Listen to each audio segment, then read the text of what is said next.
요한복음 10장에서 11장입니다. 10장 목자의 비유. 내가 진실로 진실로 너희에게 말한다. 양우리에 들어갈 때에 문으로 들어가지 않고 다른 데로 넘어 들어가는 자는 도둑이며 강도다. 그러나 문으로 들어가는 이는 양들의 목자다. 문지기는 목자에게 문을 열어주고 양들은 그의 목소리를 알아듣는다. 그리고 목자는 자기 양들의 이름을 하나하나 불러 밖으로 데리고 나간다. 이렇게 자기 양들을 모두 밖으로 이끌어낸 다음 그는 앞장서 가고 양들은 그를 따른다. 양들이 그의 목소리를 알기 때문이다. 그러나 낯선 사람은 따르지 않고 오히려 피해 달아난다. 낯선 사람의 목소리를 알지 못하기 때문이다. 예수님께서 그들에게 이 비유를 말씀하셨다. 그러나 그들은 예수님께서 자기들에게 이야기하시는 것이 무슨 뜻인지 깨닫지 못하였다. 나는 착한 목자다. 예수님께서 다시 이르셨다. 내가 진실로 진실로 너희에게 말한다. 나는 양들의 문이다. 나보다 먼저 온 자들은 모두 도둑이며 강도다. 그래서 양들은 그들의 말을 듣지 않았다. 나는 문이다. 누구든지 나를 통하여 들어오면 구원을 받고 또 드나들며 풀밭을 찾아 얻을 것이다. 도둑은 다만 훔치고 죽이고 멸망시키려고 올 뿐이다. 그러나 나는 양들이 생명을 얻고 또 얻어 넘치게 하려고 왔다. 나는 착한 목자다. 착한 목자는 양들을 위하여 자기 목숨을 내놓는다.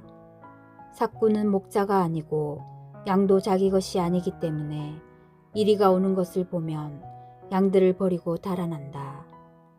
그러면 이리는 양들을 물어가고 양떼를 흩어버린다. 그는 삭군이어서 양들에게 관심이 없기 때문이다. 나는 착한 목자다. 나는 내 양들을 알고 내 양들은 나를 안다. 이는 아버지께서 나를 아시고 내가 아버지를 아는 것과 같다. 나는 양들을 위하여 목숨을 내놓는다. 그러나 나에게는 이 우리 안에 들지 않은 양들도 있다. 나는 그들도 데려와야 한다. 그들도 내 목소리를 알아듣고 마침내 한 목자 아래 한 양떼가 될 것이다. 아버지께서는 내가 목숨을 내놓기 때문에 나를 사랑하신다.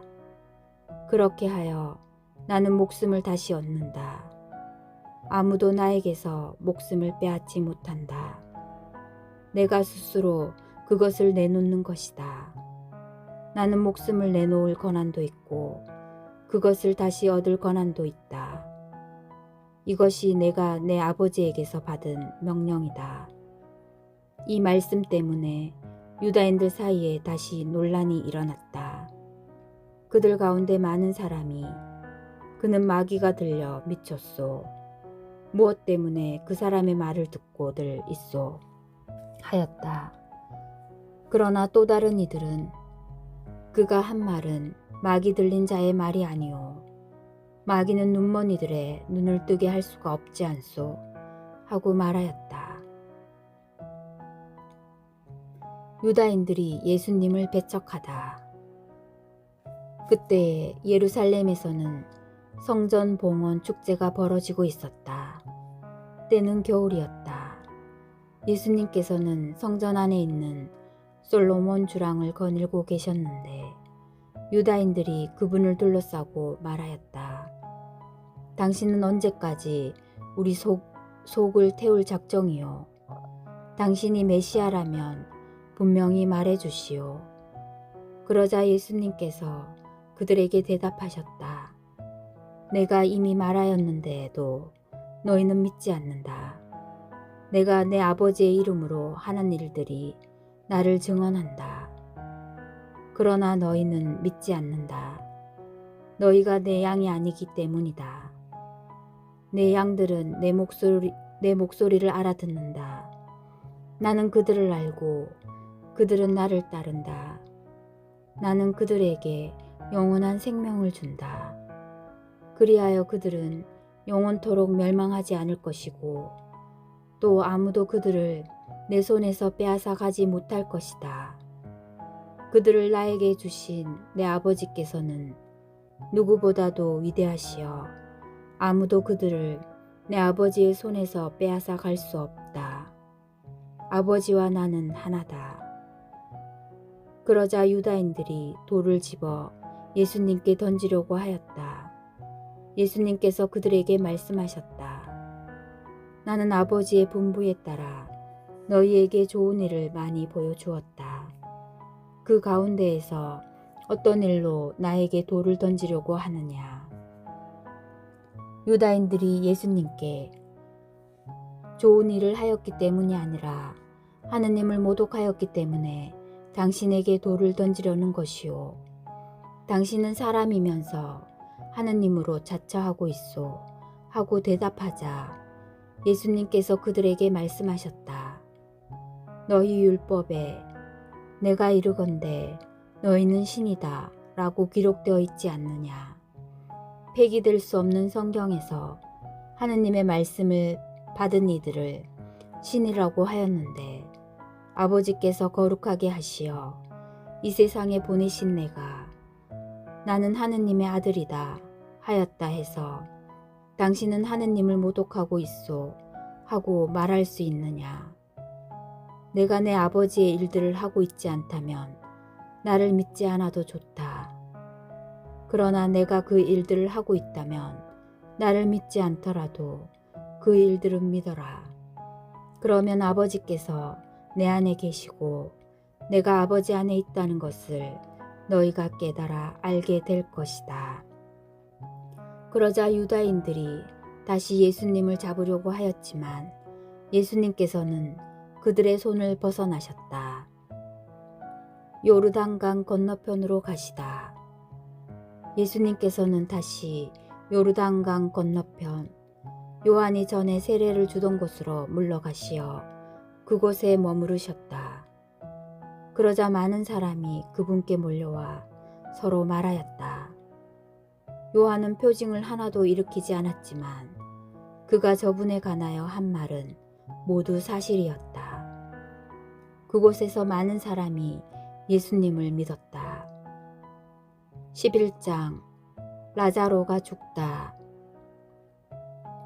어떤 이가 병을 앓고 있었는데 그는 마리아와 그 언니 마르타가 사는 베타니아 마을의 라자로였다. 마리아는 주님께 향유를 붓고 자기 머리카락으로 그분의 발을 닦아드린 여자인데 그의 오빠 라자로가 병을 앓고 있었던 것이다. 그리하여 그 자매가 예수님께 사람을 보내어 주님께서 사랑하시는 이가 병을 앓고 있습니다 하고 말하였다. 예수님께서 그 말을 듣고 이르셨다. 그 병은 죽을 병이 아니라 오히려 하느님의 영광을 위한 것이다. 그 병으로 말미암아 하느님의 아들이 영광스럽게 될 것이다. 예수님께서는 마르타와 그 여동생과 라자로를 사랑하셨다. 그러나 라자로가 병을 앓고 있다는 말을 들으시고도 계시던 곳에 이틀을 더 머무르셨다. 예수님께서는 그런 뒤에야 제자들에게 다시 유다로 가자 하고 말씀하셨다. 제자들이 예수님께 스승님, 바로 얼마 전에 유다인들이 스승님께 돌을 던지려고 하였는데 다시 그리로 가시렵니까? 하자 예수님께서 대답하셨다. 낮은 12시간이나 되지 않느냐. 사람이 낮에 걸어다니면 이 세상의 빛을 봄으로 어디에 걸려 넘어지지 않는다. 그러나 밤에 걸어다니면 그 사람 안에 빛이 없으므로 걸려 넘어진다. 이렇게 말씀하신 다음에 이어서 우리의 친구 라자로가 잠들었다. 내가 가서 그를 깨우겠다 하고 그들에게 말씀하셨다. 그러자 제자들이 예수님께 주님, 그가 잠들었다면 곧 일어나겠지요 하였다. 예수님께서는 라자로가 죽었다고 하셨는데 제자들은 그냥 잠을 잔다고 말씀하시는 것으로 생각하였다. 그제야 예수님께서 그들에게 분명히 이르셨다. 라자로는 죽었다. 내가 거기에 없었으므로 너희가 믿게 될 터이니 나는 너희 때문에 기쁘다. 이제 라자로에게 가자.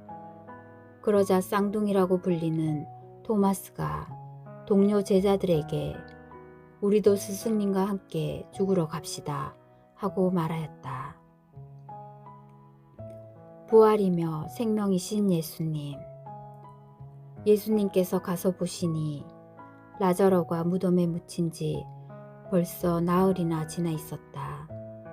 베타니아에는 예루살렘에서 15 스타디온쯤 되는 가까운 곳이어서 많은 유다인이 마르타와 마리아를 그 오빠 일 때문에 위로하러 와 있었다.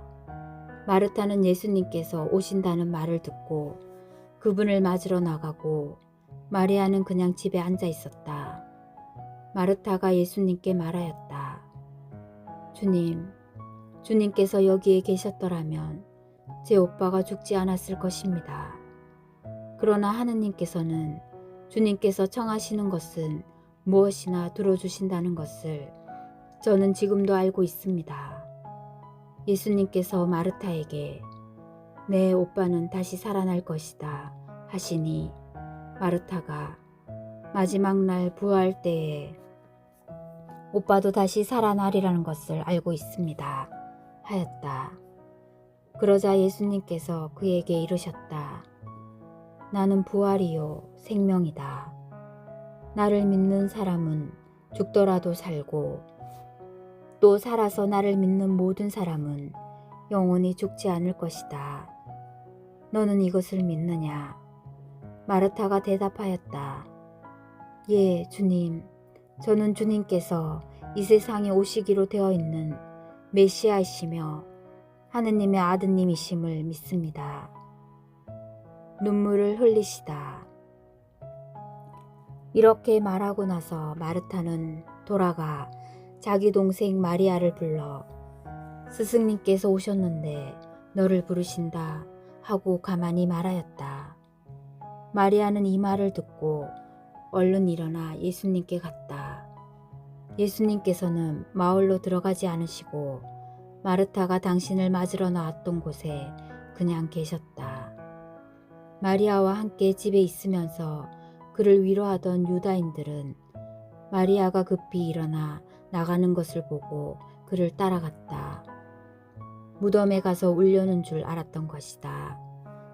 마리아는 예수님께서 계신 곳으로 가서 그분을 뵙고 그 발 앞에 엎드려 주님께서 여기에 계셨더라면 제 오빠가 죽지 않았을 것입니다 하고 말하였다. 마리아도 울고 또 그와 함께 온 유다인들도 우는 것을 보신 예수님께서는 마음이 북받치고 산란해지셨다. 예수님께서 그를 어디에 묻었느냐 하고 물으시니 그들이 주님 와서 보십시오 하고 대답하였다. 예수님께서는 눈물을 흘리셨다. 그러자 유다인들이 보시오 저분이 라자로를 얼마나 사랑하셨는지 하고 말하였다. 그러나 그들 가운데 몇몇은 눈먼 사람의 눈을 뜨게 해주신 저분이 이 사람을 죽지 않게 해주실 수는 없었는가 하였다. 라자로를 다시 살리시다. 예수님께서는 다시 속이 복받치시어 무덤으로 가셨다. 무덤은 동굴인데 그 입구에 돌이 놓여 있었다. 예수님께서 돌을 치워라 하시니 죽은 사람의 누이 마르타가 주님, 죽은 지 나흘이나 되어 벌써 냄새가 납니다 하였다. 예수님께서 마르타에게 말씀하셨다. 내가 믿으면 하느님의 영광을 보리라고 내가 말하지 않았느냐. 그러자 사람들이 돌을 치웠다. 예수님께서는 하늘을 우러러보시며 말씀하셨다. 아버지, 제 말씀을 들어주셨으니 아버지께 감사드립니다. 아버지께서 언제나 제 말씀을 들어주신다는 것을 저는 알고 있습니다. 그러나 이렇게 말씀드린 것은 여기 둘러선 군중이 아버지께서 저를 보내셨다는 것을 믿게 하려는 것입니다. 예수님께서는 이렇게 말씀하시고 나서 큰 소리로 외치셨다. 라자로야, 이리 나와라. 그러자 죽었던 이가 손과 발은 천으로 감기고 얼굴은 수건으로 감싸인 채 나왔다. 예수님께서 사람들에게 그를 풀어주어 걸어가게 하여라 하고 말씀하셨다. 최고의회가 예수님을 죽이기로 결의하다. 마리아에게 갔다가 예수님께서 하신 일을 본 유다인들 가운데에서 많은 사람이 예수님을 믿게 되었다. 그러나 그들 가운데 몇 사람은 바리사이들에게 가서 예수님께서 하신 일을 알렸다. 그리하여 수석 사제들과 바리사이들이 의회를 소집하고 이렇게 말하였다. 저 사람이 저렇게 많은 표징을 일으키고 있으니 우리가 어떻게 하면 좋겠소? 저자를 그대로 내버려 두면 모두 그를 믿을 것이요. 또 로마인들이 와서 우리의 이 거룩한 곳과 우리 민족을 짓밟고 말 것이요. 그들 가운데 한 사람으로서 그 해의 대사제인 카야파가 말하였다. 여러분은 아무것도 모르는군요. 온 민족이 멸망하는 것보다 한 사람이 백성을 위하여 죽는 것이 여러분에게 더 낫다는 사실을 여러분은 헤아리지 못하고 있소. 이 말은 카야파가 자기 생각으로 한 것이 아니라 그 해의 대사제로서 예언한 셈이다. 곧 예수님께서 민족을 위하여 돌아가시리라는 것과 이 민족만이 아니라 흩어져 있는 하느님의 자녀들을 하나로 모으시려고 돌아가시리라는 것이다. 이렇게 하여 그날 그들은 예수님을 죽이기로 결의하였다. 그래서 예수님께서는 더 이상 유다인들 가운데로 드러나게 다니지 않으시고 그곳을 떠나 강야에 가까운 고장에 에프라임이라는 고을에 가시어 제자들과 함께 그곳에 머무르셨다. 유다인들의 파스카 축제가 가까워지자 많은 사람이 자신을 정결하게 하려고 파스카 축제 전에 시골에서 예루살렘으로 올라갔다. 그들은 예수님을 찾다가 성전 안에 모여 서서 서로 말하였다. 여러분은 어떻게 생각하시오? 그가 축제를 지내러 오지 않겠소?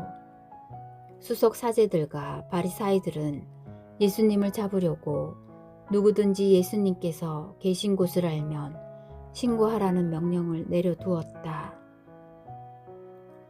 주님의 말씀입니다.